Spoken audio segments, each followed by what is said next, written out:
কি রান্না করবা?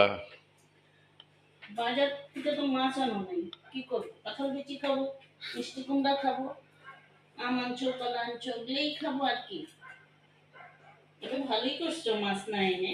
মাসি 2 দিন ধরে আসতেছে না, বৃষ্টি বৃষ্টি, আমারও কাজ করতে ভালো লাগতেছে না। মাছ আনলা না কেন? মাছের ঝোল ভাত খাইলে পরেই হয়ে যাবে। মাছ ভালো মাছই নেই বাজারে। রুই কাতলি তো ছিল, ওগুলো তো আনলে পারতাম। ধুর, ডিম আছে না, ডিমের ঝোল করো। তবে ডিমের ঝোল করবো। হ্যাঁ, ডিমের ঝোল করবো।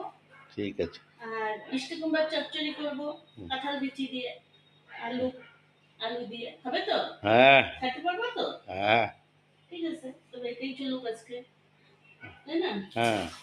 দেখো না, একটা বড় কাঁঠাল পাচ্ছে, সেটাকে ভাঙবো, ভাঙিয়ে নিয়ে বড়া বানাবো। তোমাকে না চাল আনতে বললাম।